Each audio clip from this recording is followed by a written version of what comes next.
J'ai fait un livre qui s'appelle « Rendez-vous dans une autre vie ». Il y a un peu un clin d'œil, parce que je ne crois pas du tout à la vie après la mort. Je pense que l'autre vie, elle est autour de nous. On la rencontre grâce aux gens qu'on connaît, qu'on fréquente, mais aussi grâce au passé dans lequel on peut se promener, qu'on peut explorer, qui n'a pas fini de nous surprendre.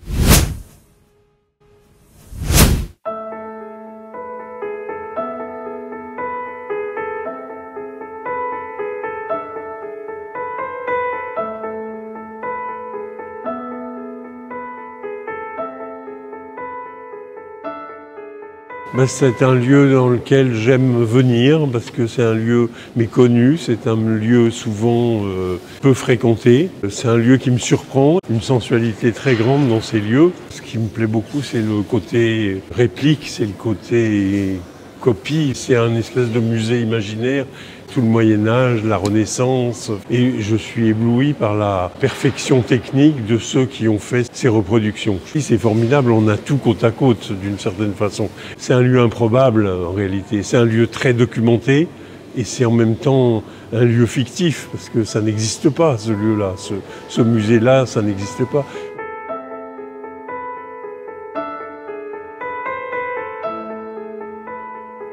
Je suis habitué, où j'ai la pratique, j'ai l'expérience de parler de mes films à des étudiants, des doctorants, des collégiens, des élèves, et qui sont en général accompagnés de leurs professeurs. Ce dialogue-là, je l'ai assez régulièrement, sans me rendre compte de ce que ça a de spécialement original pour ceux qui reçoivent mon discours. Ce qui a du sens pour moi, c'est de montrer les films que je fais devant un public réel.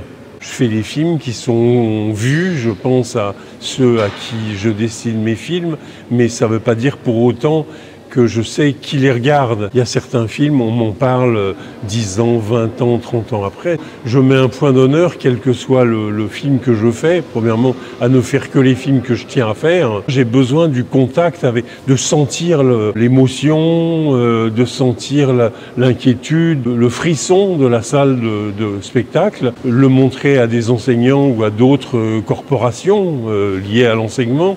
C'est toujours important d'expliquer ce qu'on fait et comment on le fait. Un film, ça tombe pas du ciel. C'est long à préparer, c'est long à tourner, c'est long à monter. Quand on dit j'ai monté ce film pendant 10 semaines, ce qui n'est pas beaucoup par rapport à un long métrage de cinéma, pour le commun des mortels, 10 semaines, ils n'en croient pas leurs yeux, ils pensent que ça se fait tout de suite, ça se fait sur le champ, alors que c'est très subtil, c'est très long. On peut arriver à un résultat très rapidement, mais c'est pas ça notre art, notre pratique.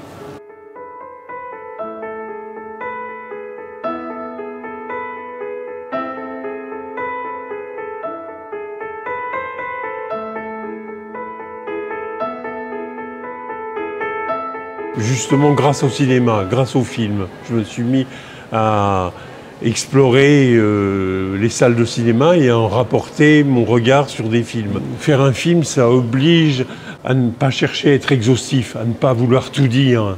Quand on sait ça, on peut avoir envie parallèlement ou a posteriori, de développer pour essayer de tout dire, enfin peut-être pas de tout dire, mais d'en dire beaucoup plus. Ça m'a amené à faire des films et des livres autour de la même histoire, mais j'ai fait aussi des livres qui ne seront jamais des films, ou des films qui ne seront jamais des livres. J'ai un rapport ambivalent, multiple. Cette ambiguïté que vous avez repérée entre mon goût de l'écriture et mon goût des images.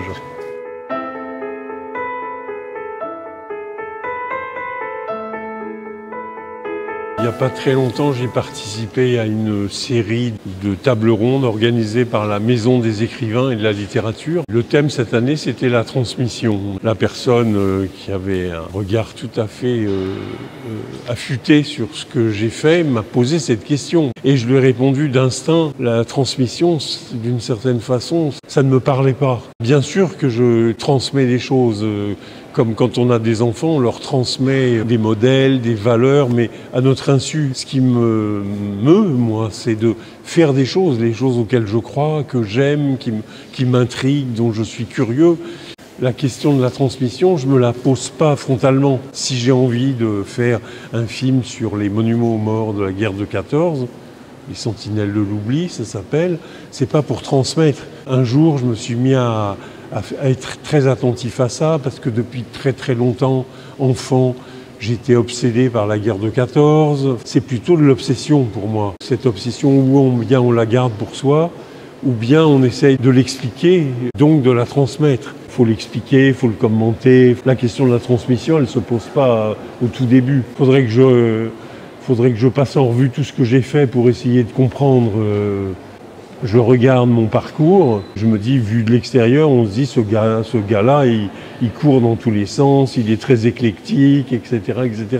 Je comprends, ou j'ai compris, que peu à peu, en réalité, je faisais la cartographie de mes sujets d'intérêt, de mes sujets de curiosité, et que tout ça n'était pas aussi disparate que ça en a l'air, qu'il y avait une colonne vertébrale.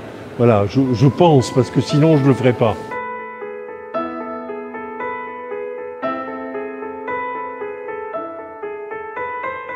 J'ai pas voulu être enseignant, parce qu'il y a un moment donné, je pouvais me poser la question, étant plutôt un littéraire, qu'est-ce qu'on peut faire quand on est un littéraire? C'est quand même un souvenir un peu ennuyé de l'école. Avec le collège et le lycée, quelque chose s'est passé, et ça s'est d'autant plus passé que j'ai rencontré des enseignants, des professeurs qui faisaient autre chose que d'être enseignants. J'ai eu des gens qui m'ont marqué. J'aime beaucoup apprendre, j'aime beaucoup lire, j'ai besoin d'en savoir le plus possible quand je fais un film ou quand je fais un livre, évidemment, mais quand je fais un film, c'est un peu démesuré.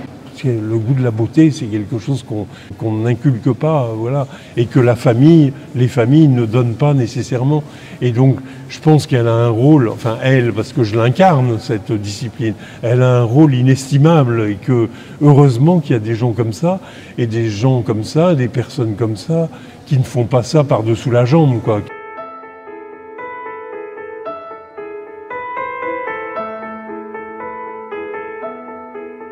Il y a des rencontres dans la vie qui sont importantes. J'ai vu de mes yeux d'enfant, ils ont vu Picasso sur un quai de métro, quoi.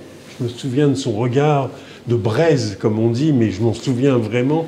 Et je vois cet homme canadienne qu'on ne pouvait pas ignorer quand on était de cette époque, un enfant des années 60, quoi. Et je le vois et je le reconnais, et il m'a vu, quoi. Et il m'a regardé, comme ça. Bon, il devait être habitué à être reconnu, c'est pas ça. Mais enfin, c'était une époque moins médiatique qu'aujourd'hui.